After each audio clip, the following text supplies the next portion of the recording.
हाँ तो प्यारे विद्यार्थियों, नमस्कार। स्वागत है आप सभी का अपने YouTube चैनल जीत एकेडमी जीके में। प्यारे विद्यार्थियों, आज की वीडियो में कक्षा 10वीं विद्यार्थियों वालों के आरबीएसई बोर्ड क्लास 10th वाले विद्यार्थियों के लिए सामाजिक विज्ञान का सोशल साइंस का पेपर का आंसर की लेकर आ चुके हैं। जी हाँ दोस्तों, माध्यमिक परीक्षा 2026 वाले विद्यार्थियों के लिए सोशल साइंस का पूरा संपूर्ण पेपर हम लेकर आ चुके हैं। दोस्तों, आप पहले बताइए कि आपका पेपर किस प्रकार का गया है, कितने नंबर आपके आ जाएंगे। चलिए दोस्तों, पेपर को स्टार्ट करते हैं। परीक्षार्थी के लिए सामान्य निर्देश दिए गए हैं, वो एक बार आप पढ़ लीजिएगा दोस्तों।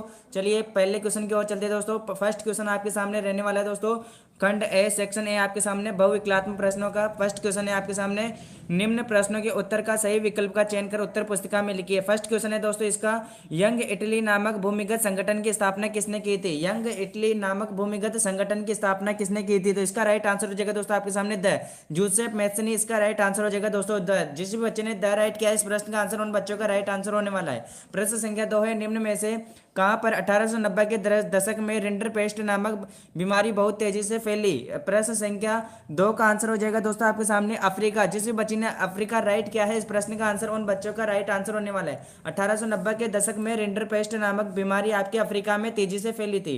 प्रश्न संख्या 3 है, औद्योगिकीकरण का एक प्रमुख सकारात्मक प्रभाव है। औद्योगिकीकरण का एक प्रमुख सकारात्मक प्रभाव कौन सा है, तो प्रश्न संख्या 3 का आंसर हो जाएगा दोस्तों उत्पादन में वृद्धि। उत्पादन में वृद्धि यानी कि द इसका राइट आंसर होने वाला है। प्रश्न संख्या 4 है, निम्न में से कौन पेरियार नाम से भी जाना जाता है। पेरियार नाम से कौन जाना जाता है, ईवी रामस्वामी नायकर, भीमराव अम्बेडकर, ज्योतिबा फुले, गोविंद गिरी। तो प्रश्न संख्या 4 का आंसर हो जाएगा दोस्तों आपके सामने ईवी रामास्वामी नायकर आपके पेरियार के नाम से भी जाने जाते हैं, तो इसका राइट आंसर हो जाएगा। प्रश्न संख्या 5 है, वर्नाक्यूलर प्रेस एक्ट किस वर्ष लागू किया गया था। वर्नाक्यूलर पेस्ट किस वर्ष लागू किया गया था, तो ये क्वेश्चन मैंने सुबह भी बताया था दोस्तों आपको। 1878 में वर्नाक्यूलर पेस्ट लागू किया गया था दोस्तों। छठा क्वेश्चन है, बांगर क्या है। बांगर दोस्तों सुबह मैंने आपको खादर पढ़ाया था, अब बांगर आ चुका है। प्रश्न संख्या इसका राइट आंसर हो जाएगा दोस्तों आपके सामने बांगर एक क्या है, पुरानी जलोढ़ मिट्टी। तो इसका राइट आंसर हो जाएगा। जिस बच्चे ने राइट किया है, इस प्रश्न का आंसर उन बच्चों का राइट आंसर हो जाएगा। खड़ीन, जोहड़ और टांका उदाहरण है। खड़ीन, जोहर और टांका उदाहरण है। राजस्थान में वर्षा जल संग्रहण की स्थानीय संरचना। राजस्थान में कृषि का तरीका एक बालू बाढ़ निर्मित। इसका राइट आंसर हो जाएगा दोस्तों आपके सामने राजस्थान में वर्षा जल संग्रहण की स्थानीय संरचनाएं खड़ीन, जोहड़ और टांका कहलाती है, तो इसका राइट आंसर होने वाला है। प्रश्न संख्या 8 है, चूना, पत्थर, सिलिका और जिप्सम कौन से उद्योग का प्रमुख कच्चा माल है। सीमेंट, लोहा इस्पात, तांबा, चीनी। तो प्रश्न संख्या 8 का आंसर हो जाएगा दोस्तों आपके सामने सीमेंट। चूना, पत्थर, सिलिका, जिप्सम एक उद्योग का प्रमुख है जो कि सीमेंट। इसका राइट आंसर होने वाला है। प्रश्न संख्या 9 है, केंद्रीय लोक निर्माण विभाग के क्षेत्राधिकार में कौन से राजमार्ग आते हैं। राष्ट्रीय राजमार्ग, राज्य मार्ग, जिला मार्ग, महामार्ग। तो प्रश्न संख्या 9 का आंसर हो जाएगा दोस्तों आपके सामने राष्ट्रीय राजमार्ग यानी कि इसका राइट आंसर हो जाएगा।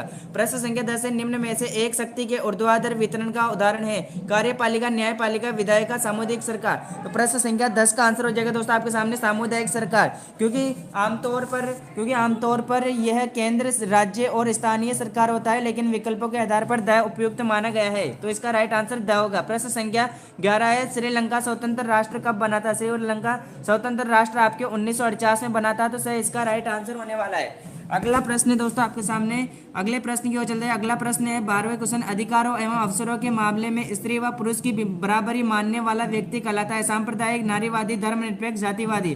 तो प्रश्न संख्या इसका राइट आंसर होने वाला है दोस्तों आपके सामने नारीवादी। नारीवादी यानी कि फेमिनिस्ट। आपको मैंने ये सुबह पढ़ाया था दोस्तों आपको। नारीवादी आपके अधिकारों अवसरों के मामले में स्त्री व पुरुष की बराबरी मानने वाला व्यक्ति कहलाता है। प्रश्न संख्या 13 है, कांसीराम ने निम्न में से किस दल का गठन किया था। कांसीराम ने निम्न में से किस दल का गठन किया गया था। प्रश्न संख्या 13 का आंसर हो जाएगा दोस्तों आपके सामने बहुजन समाज पार्टी।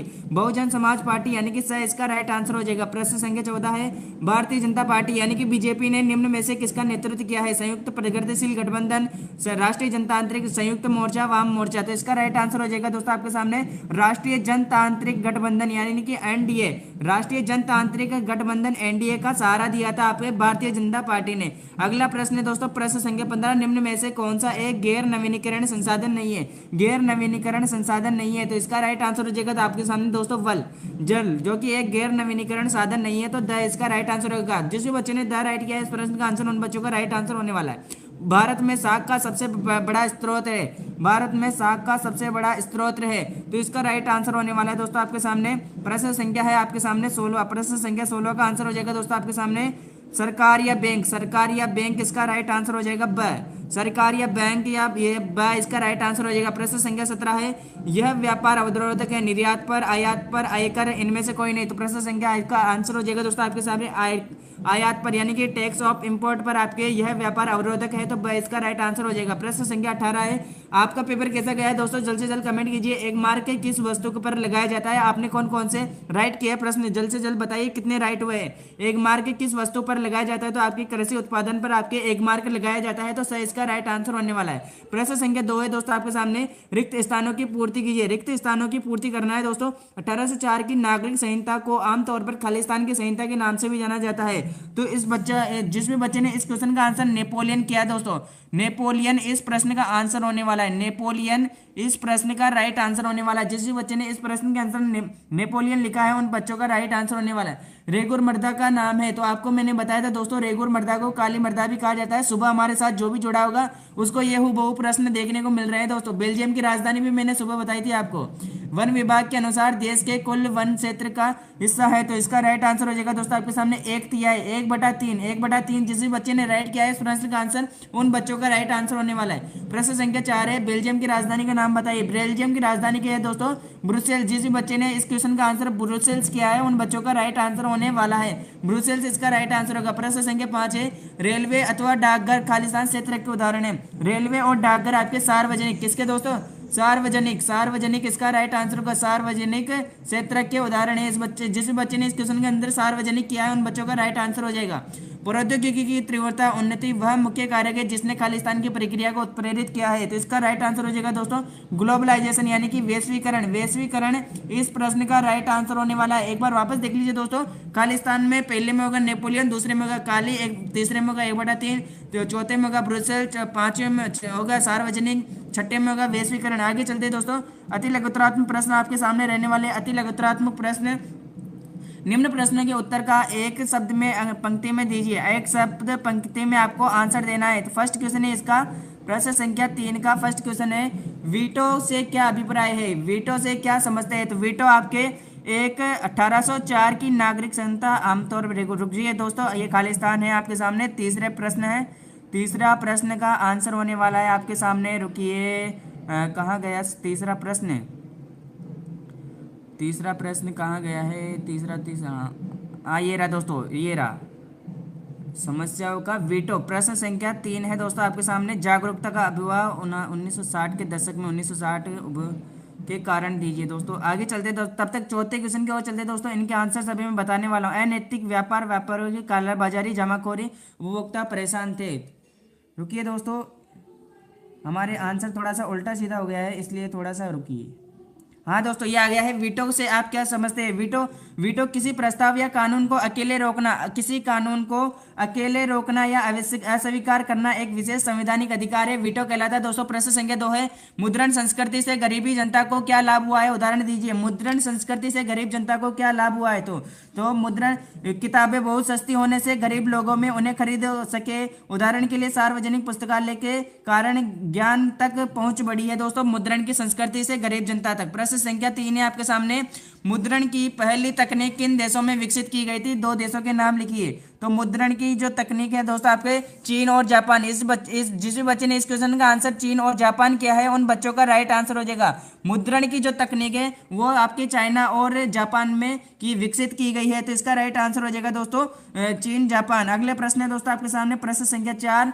प्रश्न संख्या 4 है, सतत विकास क्या है। सतत विकास क्या है, ऐसा विकास जो पर्यावरण को नुकसान पहुंचाए बिना वर्तमान और भविष्य की पीढ़ियों दोनों को जरूरत को पूरा करे, तो आपके ये क्या कहलाता है दोस्तों, सतत विकास। अगला प्रश्न की ओर चलते हैं दोस्तों, प्राकृतिक संसाधन प्रबंधन में स्थानीय समुदायों की भूमिका को संक्षेप में लिखिए। तो 5वां क्वेश्चन है, प्राकृतिक संसाधन प्रबंधन में स्थानीय समुदायों की भूमिका का संक्षेप। तो स्थानीय समुदाय और पारंपरिक ज्ञान से प्राकृतिक संसाधनों की रक्षा और संरक्षण में मुख्य रक्षक के रूप में कार्य करते हैं आपके प्राकृतिक संसाधन। अगला प्रश्न है दोस्तों, प्रश्न संख्या 6, लोहा और इस्पात उद्योग को आधारभूत उद्योग क्यों कहा जाता है, क्योंकि यह अन्य सभी उद्योग और मशीनरी औजारों के लिए लोहा इस्पात पर निर्भर होते हैं, तो इसका राइट आंसर हो जाएगा दोस्तों, मैंने बता दिया है आपका। अगला प्रश्न है, श्रीलंका में अधिकांश आबादी 2 जातीय समूह में बटी हुई है, इन समूहों के नाम लिखिए। तो इन समूहों के नाम हो जाएंगे दोस्तों आपके सामने, एक तो हो जाएगा दोस्तों आपके सामने सिंगली, एक तो क्या हो जाएगा दोस्तों, श्रीलंका की सिंगली, सिंगली इसका राइट आंसर हो जाएगा। जिस बच्चे ने सिंगली राइट किया है उन बच्चों का राइट आंसर होने वाला है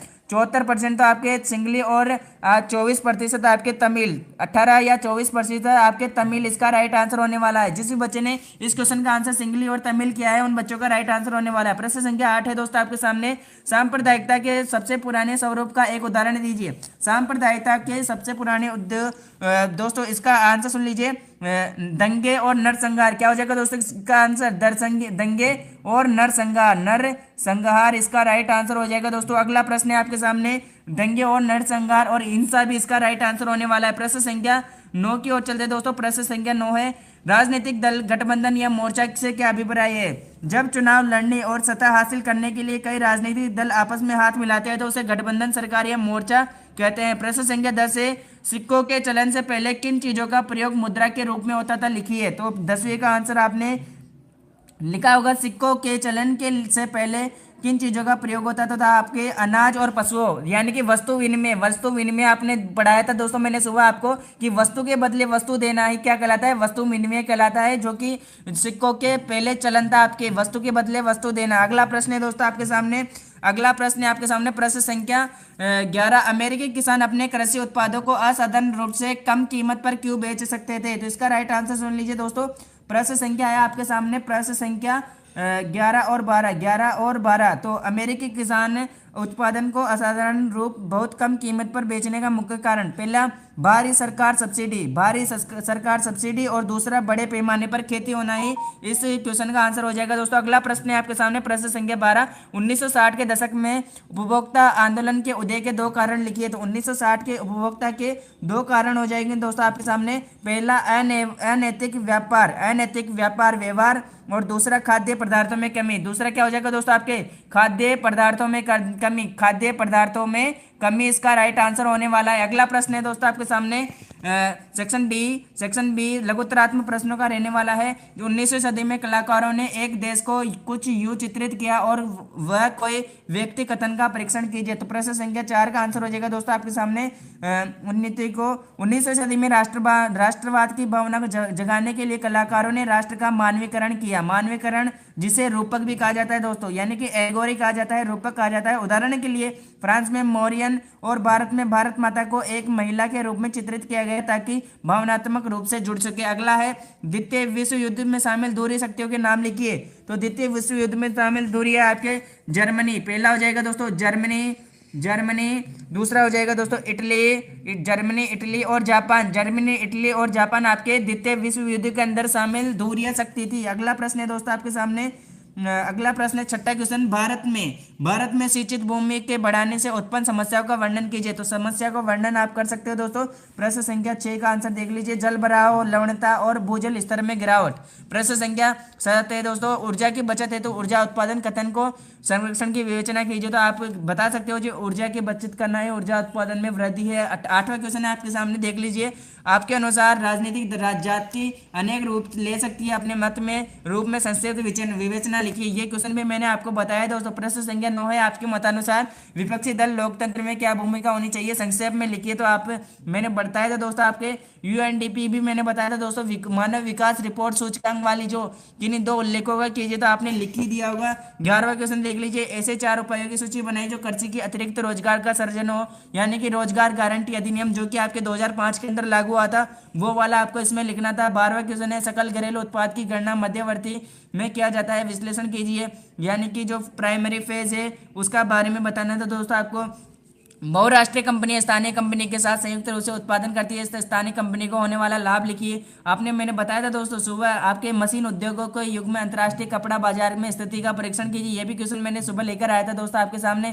पेपर बहुत ही ईजी रहा है दोस्तों, मैंने जो बताया उसी प्रकार से आपका आया। अगर आपको इस पेपर का पीडीएफ चाहिए तो हमारा टेलीग्राम चैनल है जीत अकेडमी जी के, वहां जाकर सर्च कर लीजिए। भारतीय औद्योगिक संस्था का जूमिंग कृषि के बारे में भी मैं सुबह लेकर आया था दोस्तों आपके बारे में। लोकतंत्र में आर्थिक समृद्धि विकास की स्थिति का विश्लेषण कीजिए।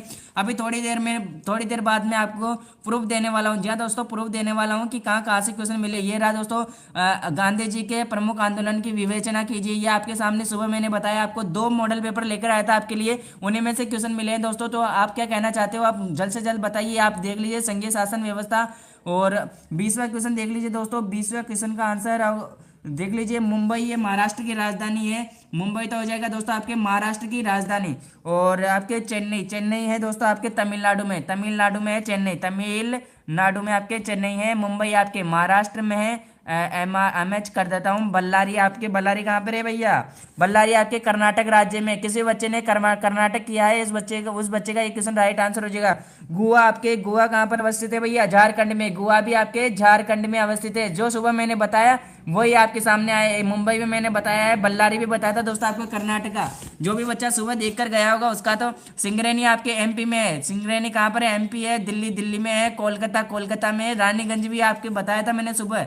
और जो भी बच्चा सुबह की क्लास में जुड़ा है उसके बहुत ही फायदा होने वाला है। इसी प्रकार मैं अभी हिंदी का पेपर लेकर आऊँ सिर्फ 1 घंटे बाद, सिर्फ 1 घंटे बाद मैं हिंदी का पेपर लेकर आ रहा हूँ आपके लिए। जो जी हाँ दोस्तों, जरूर जुड़ जाइएगा मेरे साथ। और किस किस बच्चे का पेपर अच्छा गया है एक बार कमेंट जरूर कीजिएगा मेरे साथ। मेरे साथ कमेंट जरूर कीजिएगा, आपका पेपर किस प्रकार का गया है, कैसा गया है। जी हाँ दोस्तों, ये आपका सोशल साइंस का पूरा पेपर का आंसर की था। आपके कितने नंबर आ जाएंगे दोस्तों? जल्द से जल्द बताइए मेरे को, कितने नंबर आपके बन सकते हैं इस पेपर के अंदर। फिर मैं लाइव बंद करने जा रहा हूँ दोस्तों। जी, सामाजिक एसएसटी का पेपर था दोस्तों।